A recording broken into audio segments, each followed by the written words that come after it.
Hellfire Jack, The Life and Legacy of Major General Sir John George Dartnell. Episode 5, The Boer Wars. The Boers, also known as Afrikaners, were early settlers in South Africa. They were predominantly of Dutch, German, or Huguenot descent. After the Transvaal Boers formally declared independence from the United Kingdom, the war began on 16 December 1880 with shots fired by Transvaal Boers. On 20 December 1880, the Boers ambushed and destroyed a British Army convoy. From 22 December 1880 to 6 January 1881, British Army garrisons all over the Transvaal became besieged. In 1881, Dartnell and his police began serving in the First Boer War. Indeed, such was the scarcity of Imperial horsemen at the start of the war that the Natal Mounted Police provided the bulk of the mounted troops available. By the end of that conflict, Dartnell's force had been on active service pretty much constantly for 3 years. The Battle of Laing's Neck is a ridge, was fought against the Boers on January 22, 1881. Breakfast was eaten at 6 a.m., and an hour later the troops moved off, the Natal Mounted Police being sent as advance guard. The coming fight was looked forward to with the keenest interest, and the artillery officers, relying on their 7-pounder guns, were betting that they would clear the neck in a quarter of an hour. This everybody believed with the greatest of confidence would be the case.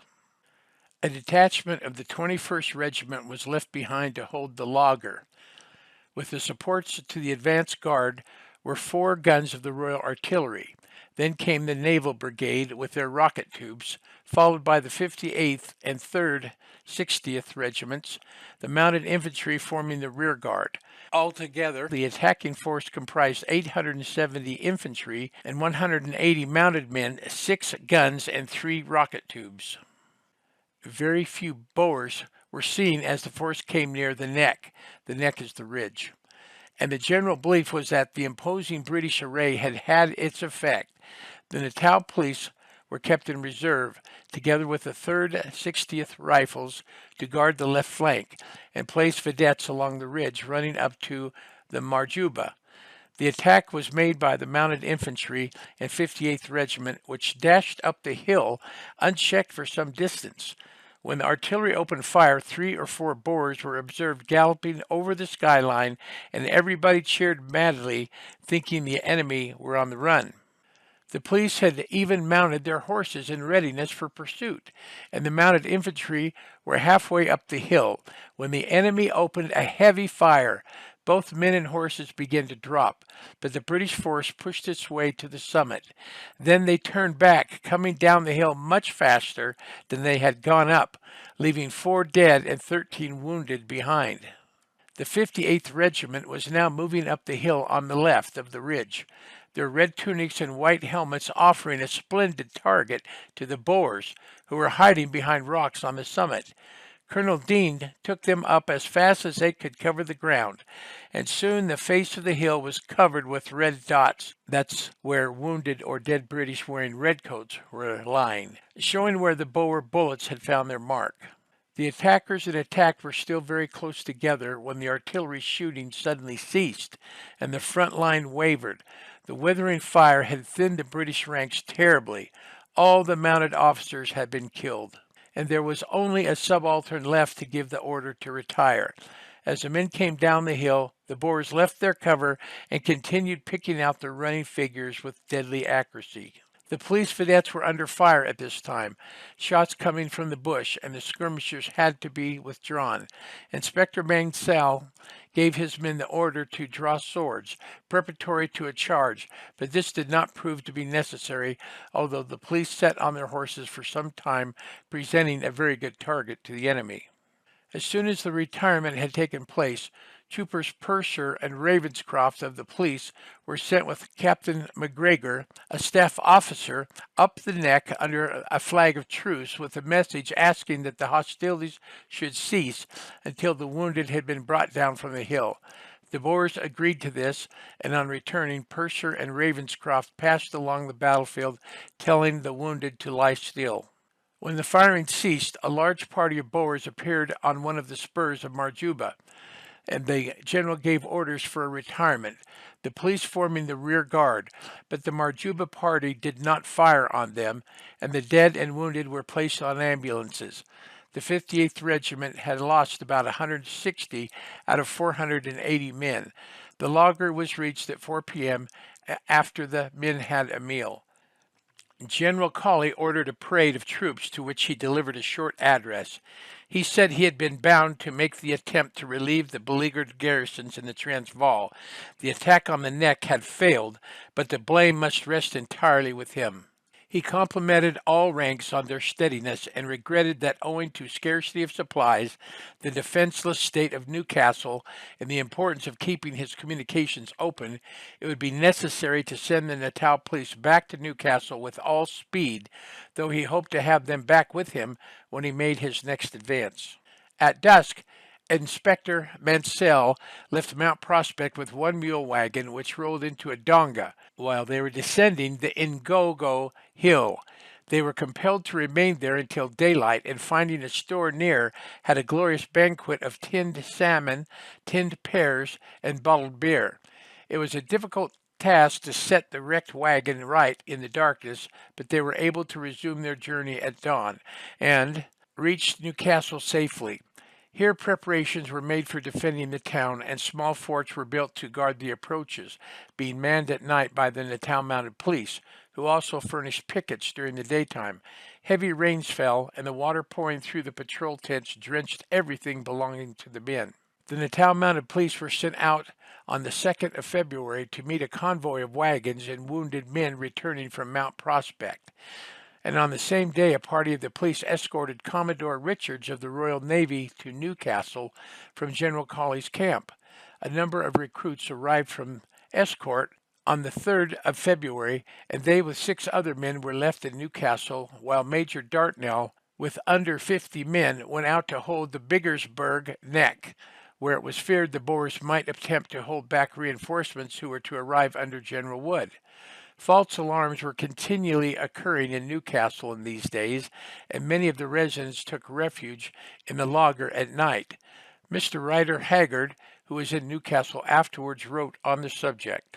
One night I was sitting in the drawing room reading at about 11 o'clock, with the door leading onto the veranda slightly ajar, for the night was warm, when suddenly I heard myself called by name in a muffled voice, and was asked if the police was in possession of the Boers.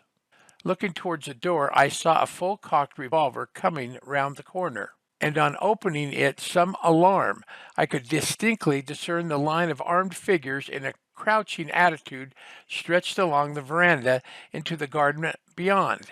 It turned out to be a patrol of the mounted police, who had received information that a large number of Boers had seized the place and had come to ascertain the truth of the report.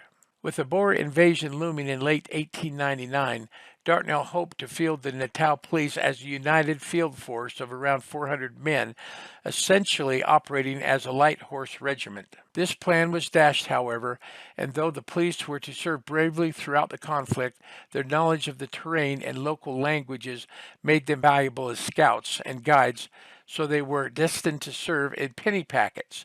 The British Army certainly recognized the value of the Natal Police, and with invasion seeming inevitable, Major Dartnell was asked to join General Penn Simmons' staff at Dundee and was advanced to the rank of colonel. By then, Dartnell was 61 years old and was wonderfully described as being a heavily built man of irrepressible ebullience and a smart imperial beard. Colonel Dartnell was just the sort of fellow the Empire needed. 100 police remained at Natal Mounted Police Headquarters in Pietermaritzburg. They had constant drill and target practice, and were inspected by many distinguished officers, including General Sir George White, Sir Archibald Hunter, General Penn Simmons, and Major General Ewell. Every one of these officers spoke highly of the speed with which the men were able to turn out in marching order.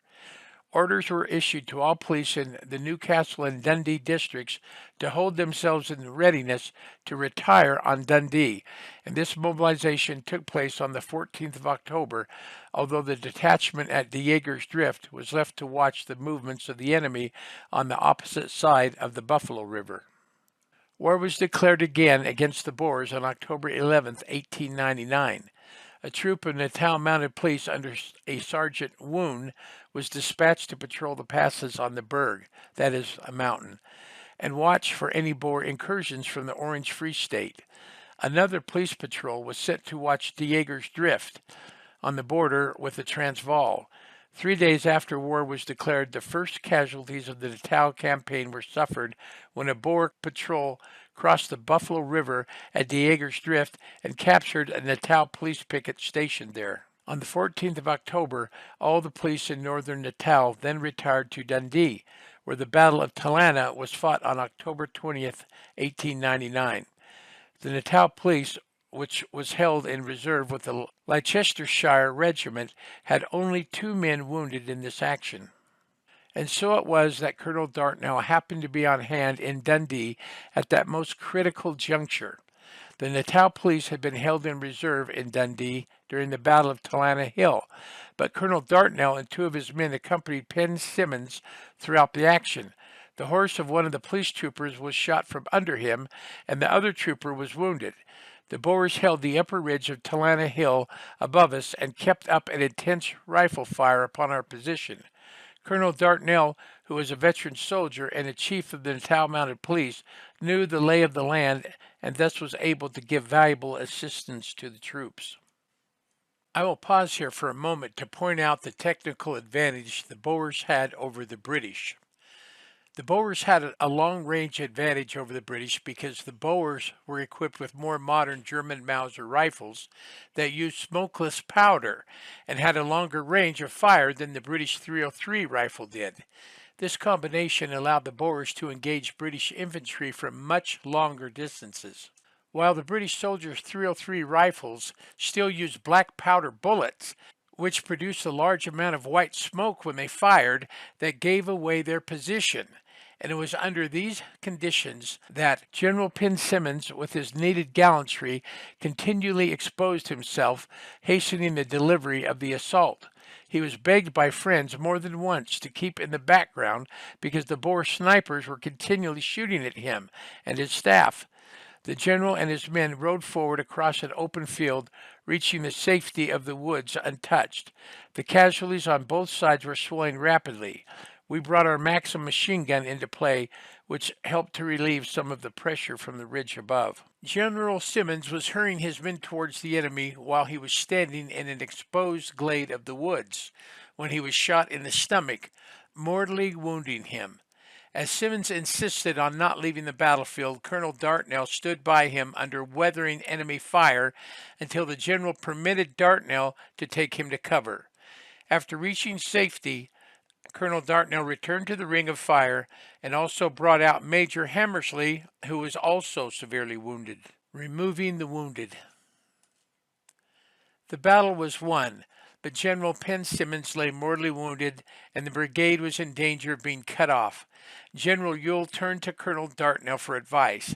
As can be expected, Dartnell and his men knew the area like the backs of their hands, and the colonel reckoned that they would be able to slip away on the Helpmaker Road before turning towards Ladysmith. It was a circuitous route through some pretty tough terrain, but the only way to avoid the net. Leaving the tents pitched to fool the Boers, the brigade group moved out of Dundee at 9 p.m. on the 22nd of October, picking their way through the pitch black in the pouring rain. An ex-Natal police trooper led the way, and strict orders were given to maintain silence throughout the march. The column with guns and wagons creaking and screeching marched throughout the night, pausing only at dawn for a rest and a feed.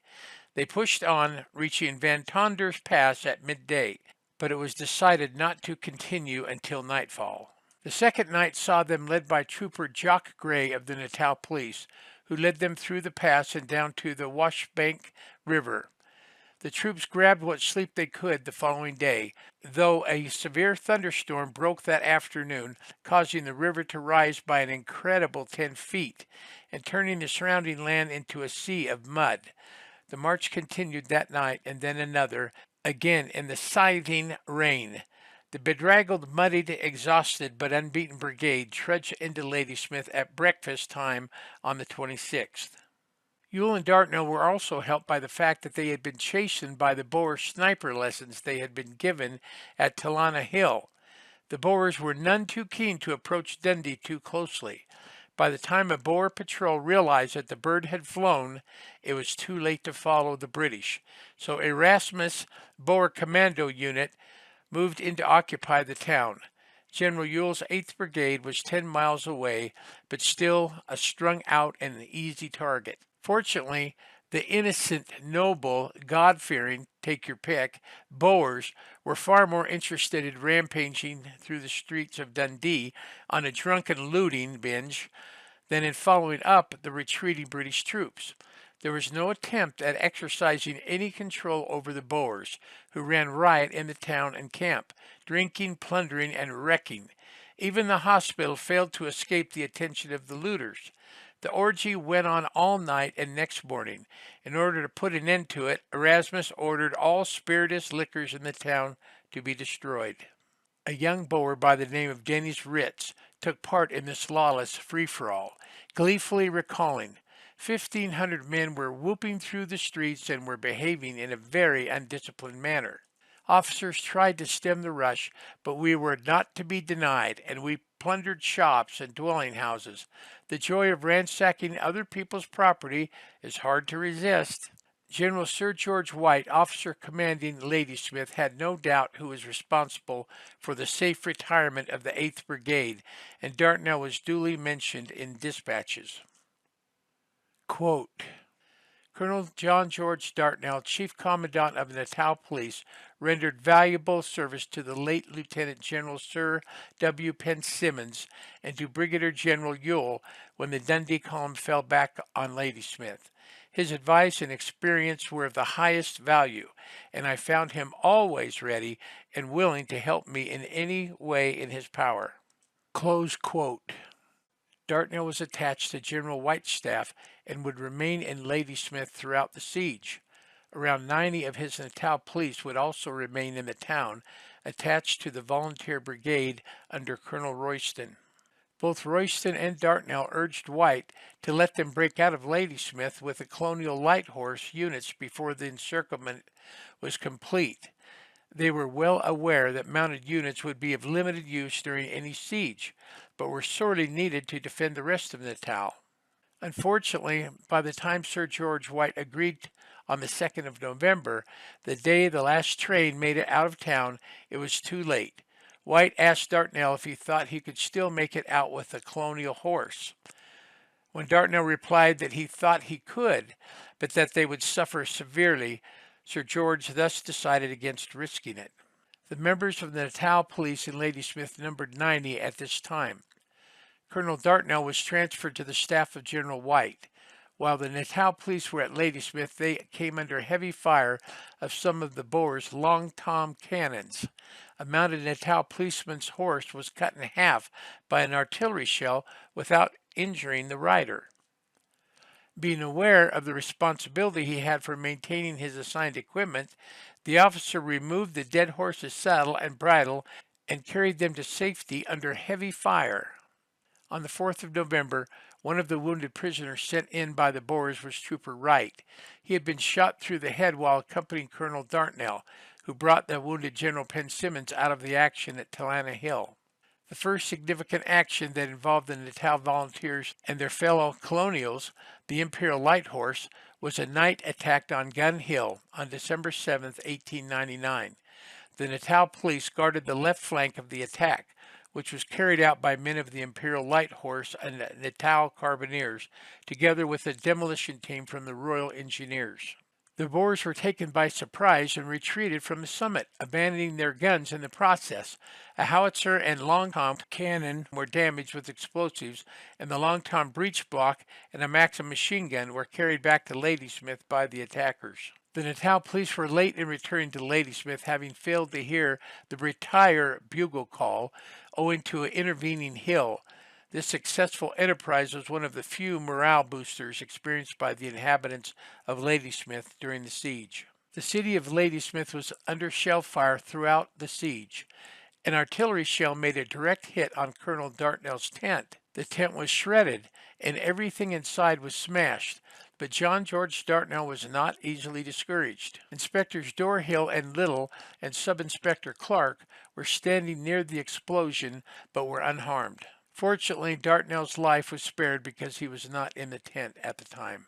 A staff officer wrote during the siege, quote, Dartnell, who covered himself with credit again during the march from Dundee, is here the life and soul of the camp. It is scarcely to be wondered at that he is so popular, for as the leader of men, I doubt whether he has any equal anywhere. This is saying a great deal, but it is not saying too much, as anyone who knows him will admit. Close quote. Colonel Dartnell and Major Carey Davis made sure the children of the besieged town would not be deprived of their usual Christmas festivities, so they organized a Christmas party.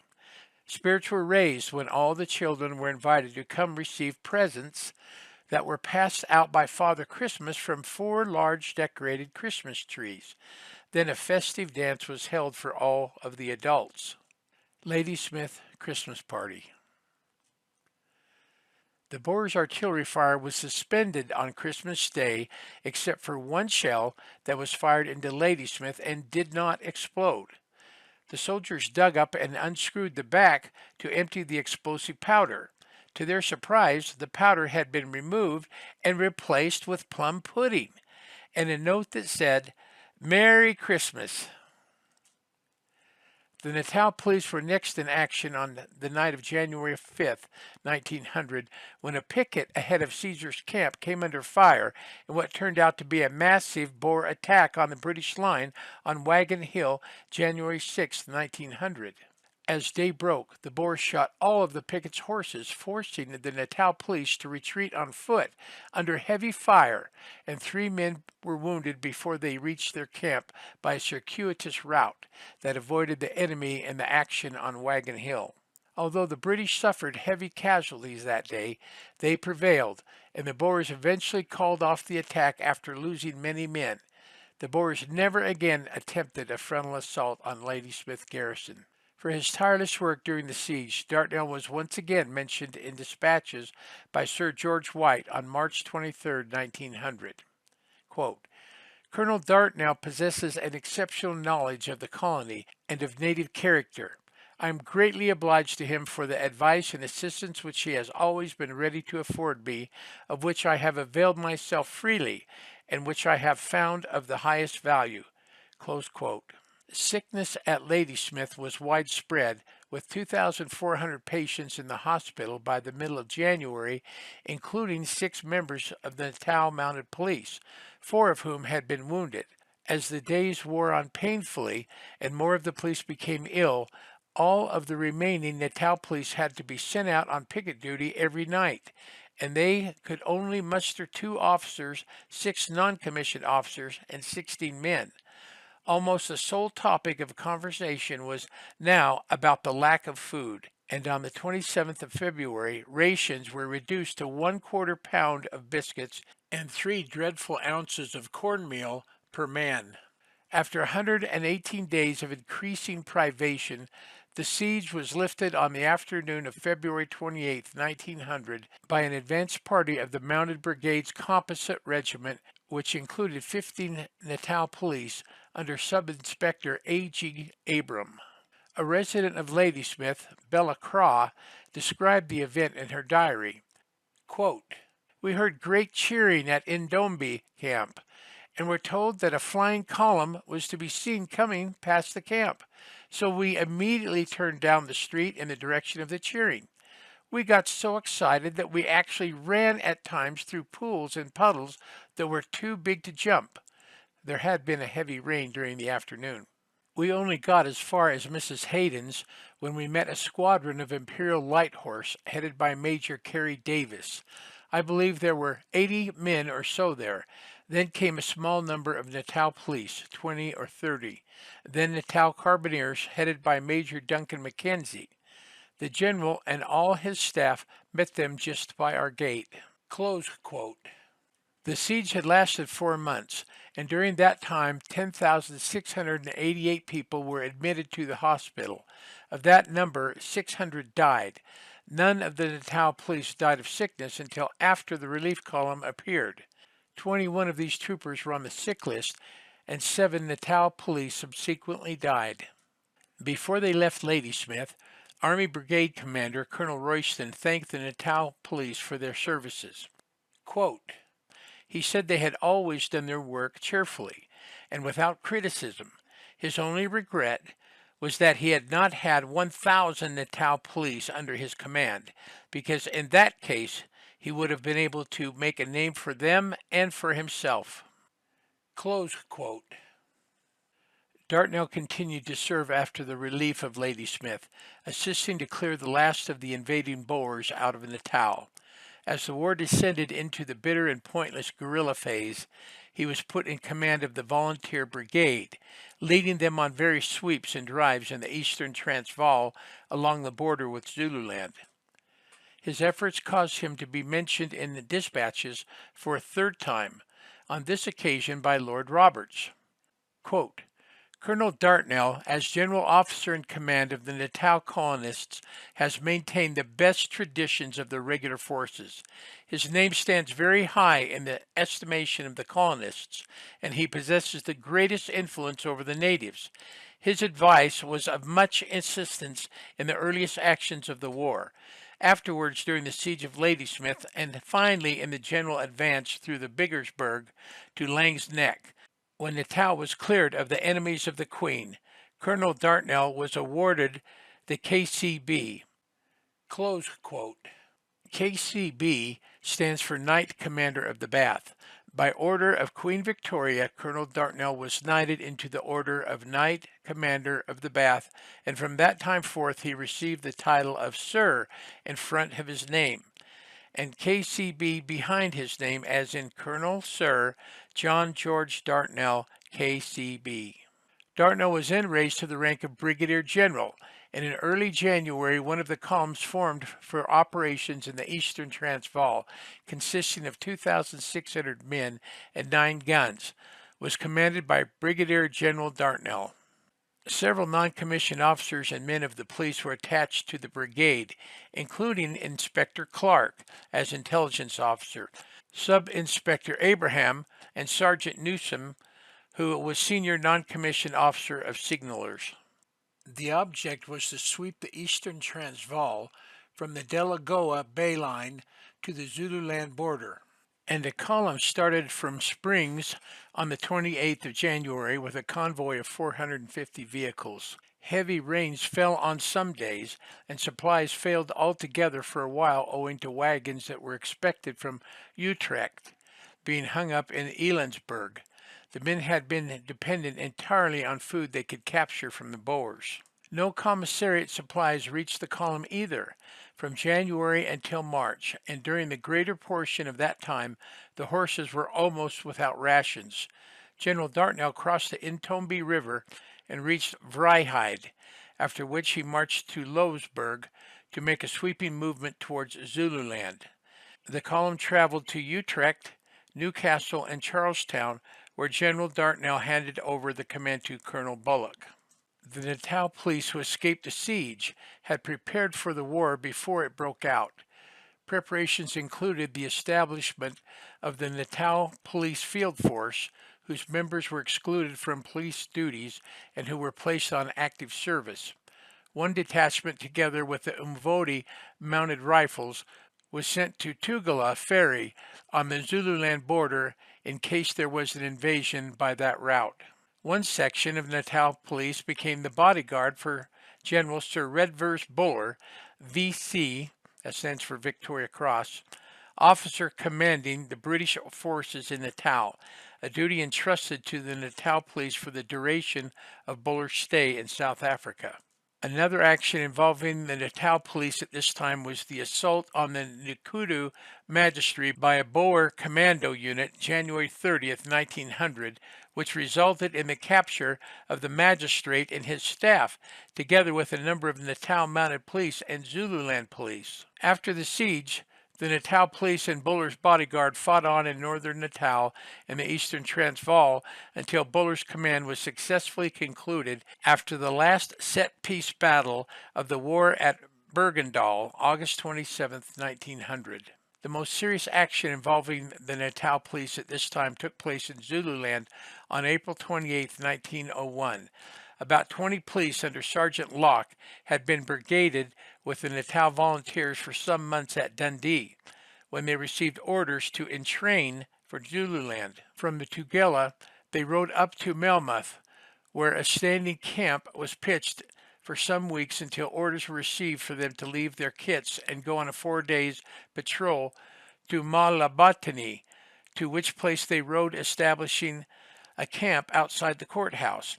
Every morning before dawn, a patrol of 4 men was sent along the road towards Mtongenini, and this patrol went out as usual on the day the attack was made. As the men were riding past the corn patch about 2 miles from the camp, a shot was fired and one of the patrol galloped back to the camp reporting the incident. The whole force was quickly saddled up and rode out under Sergeant Locke, with Mr. Wheelwright, the magistrate, and Colonel Bottomley, who happened to be there. They rode quickly down the road and made a thorough search of the corn patch, but discovered nobody, so they went along the veldt towards the Mtongenini store, about 3 miles away, until they came to a place where the road divides, the main track passing to the left and a path going straight on through some wattle trees. The sun was just rising, showing the troopers up very clearly on the skyline and providing an excellent target for the Boers, who were concealed in the trees. On hearing shots, the advance party of the men who had gone along the path got into skirmishing order and entered the trees, where they were ambushed.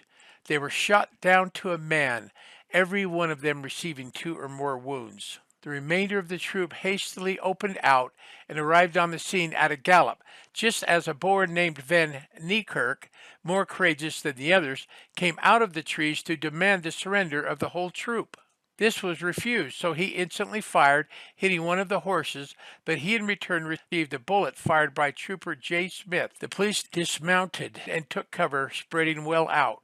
They fired whenever they saw the slightest movement in the direction of the enemy, and after the fighting had lasted some hours, the Boers were finally driven off. The dead and wounded troopers were placed in a police wagon.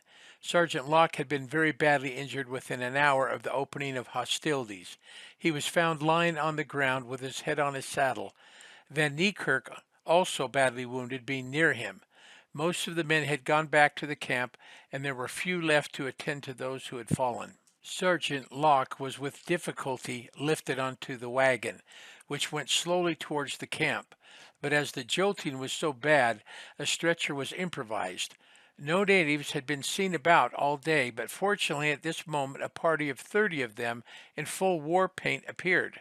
They were told to carry the stretcher in which Sergeant Locke was lying, but they were in a violent frame of mind and replied, "We cannot do it. We want to fight."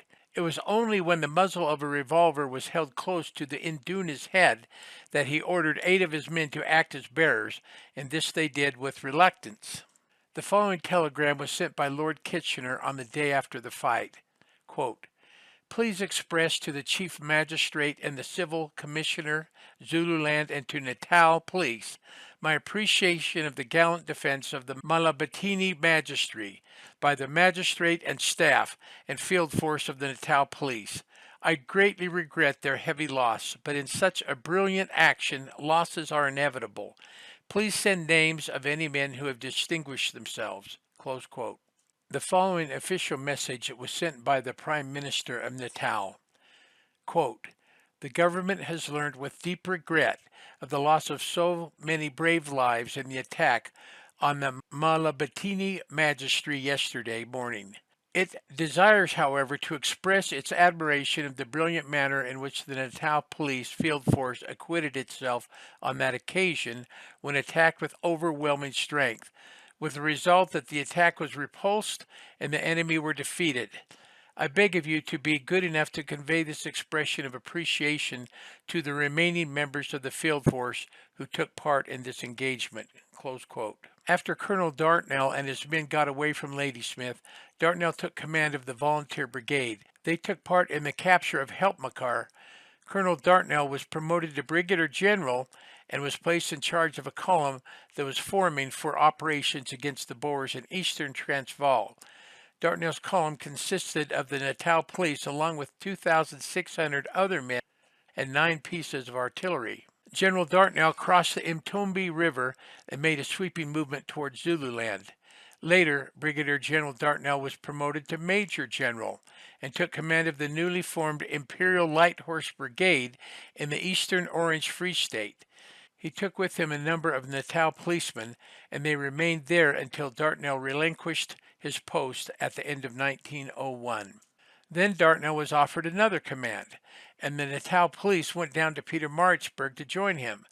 But there it was found out that the government desired Dartnell to remain in the colony during the visit of Prince George, the Duke, and his wife Mary, the Duchess of York, the present King George V and Queen Mary of England. Elaborate arrangements were made to ensure the safety of the royal party. 400 of the Natal police being among those who guarded the railway from Durban to Pietermaritzburg. Before leaving, the Duke asked a number of questions concerning the Natal police, in which he advanced great interest. He remarked, quote, that they were the best dressed body of khaki-clad men that he had ever seen. Close quote.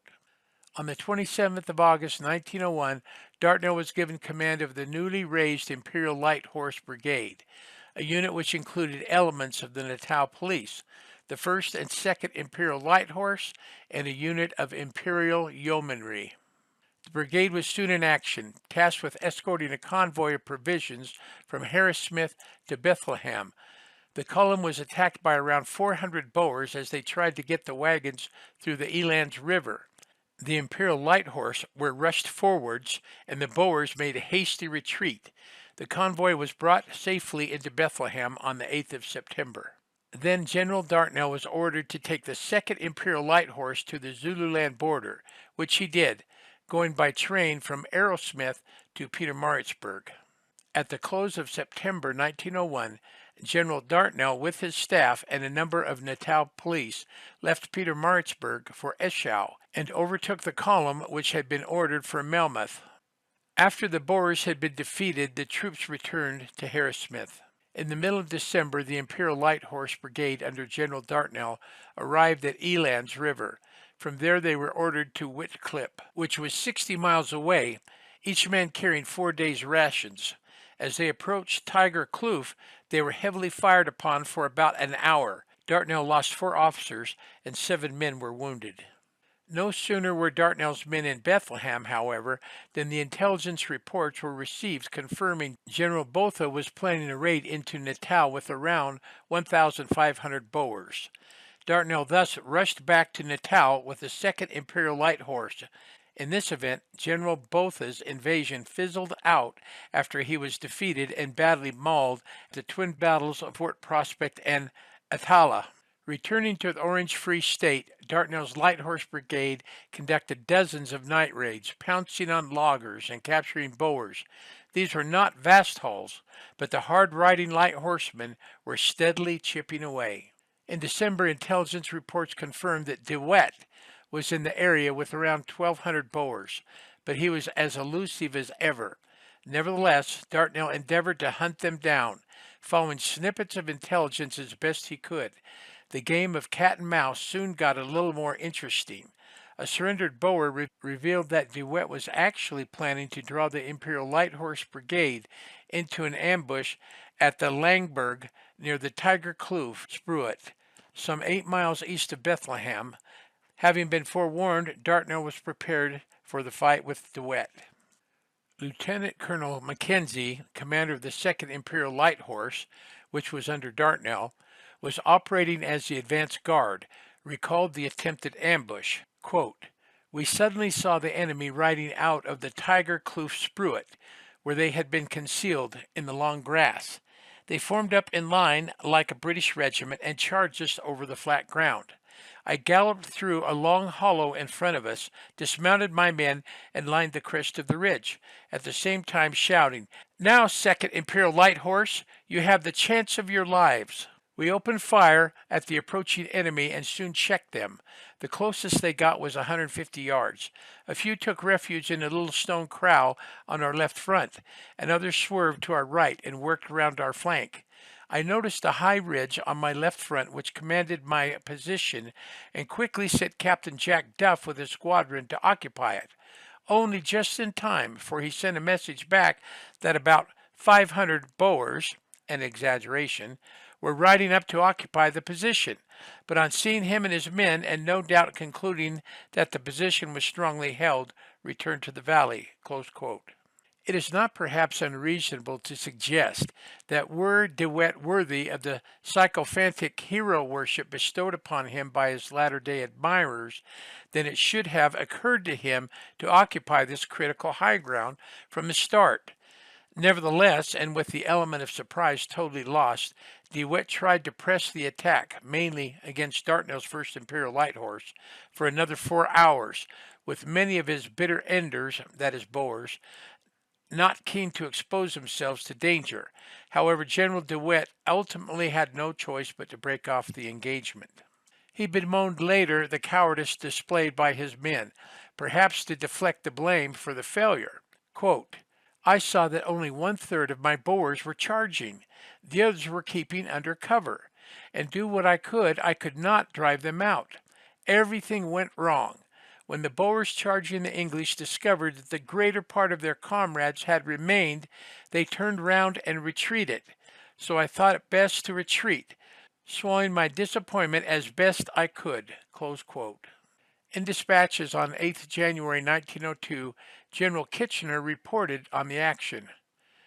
Quote, "After leaving Bethlehem on the 18th of December, General Dartnell found himself opposed by a large force of Boers under General De Wet, who, occupying a position along the Tiger Kloof Spruit, disputed his advance, while he vigorously assailed General Dartnell's flanks in rear guard. Sharp fighting was maintained throughout the day. Every successive attack was gallantly repulsed by the 2 regiments of the Light Horse, until the approach from Bethlehem of the column under Major General B. Campbell, who had established signaling communication with General Dartnell during the progress of the fight, finally compelled the enemy at about 3 p.m. to beat a hurried retreat in the direction of Langburg. The Imperial Light Horse Brigade under Dartnell lost just 1 man killed and 11 men wounded, with the Victoria Cross Medal awarded to one of the latter, Surgeon Captain T.J. Crean. Boer losses in the action are uncertain, though those reported by General De Wet were almost certainly the usual hogwash. The defeat of General De Wet was Dartnell's last action of the war. Dartnell was 63 years old and felt that it was time for a younger commander to lead the fast-moving, hard-riding column. Dartnell resigned his command of the Imperial Light Horse Brigade on the 23rd of December, 1901, and returned to resume his leadership of the Natal Police. This is the end of Episode 5. Please proceed to Episode 6, The End of an Era.